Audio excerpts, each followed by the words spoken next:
pala.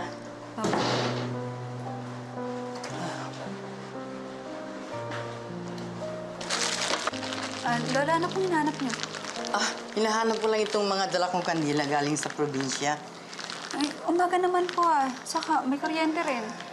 Saan niyo po ba gagamitin? Umayag ang daddy mong paggamot sa akin. Ibig po sabihin, hindi po cancer ang sakit ni Daddy? Malalaman natin mamaya. May orasyon pa akong gagawin bago ko umpisa ng paggamot sa daddy mo. Pagsapit ng alas 6, sa oras na bumaba ang mga butiki sa lupa, doon ko uumpisa ng paggamot sa daddy mo. Mas mabuti apo kung narito ka mamaya. Kailangan ko ang tulong mo.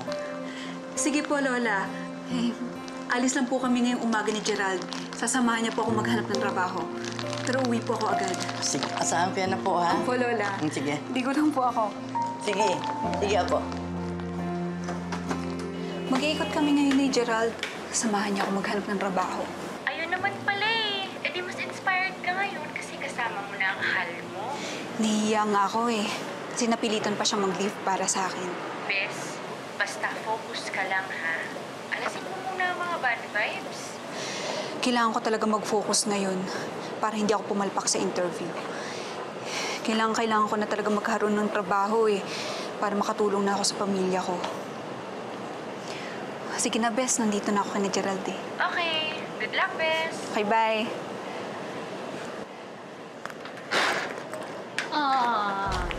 Kawawa naman.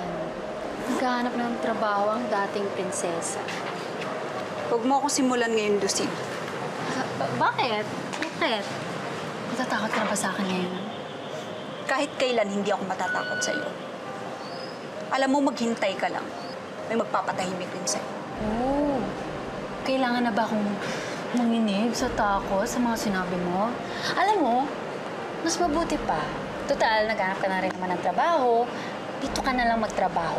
Total, naghanap ako ngayon ng katulong. Mukha naman bagay sa iyo. Alam mo, mukhang tama ka. Pwede ko na bang simulan ngayon? Tara, linisin mo bahay ko. May mas dapat ako linisin. Yung pagmumukha mo! Ikaw malaya! Ikaw walang niya mo! Ang tagal ko!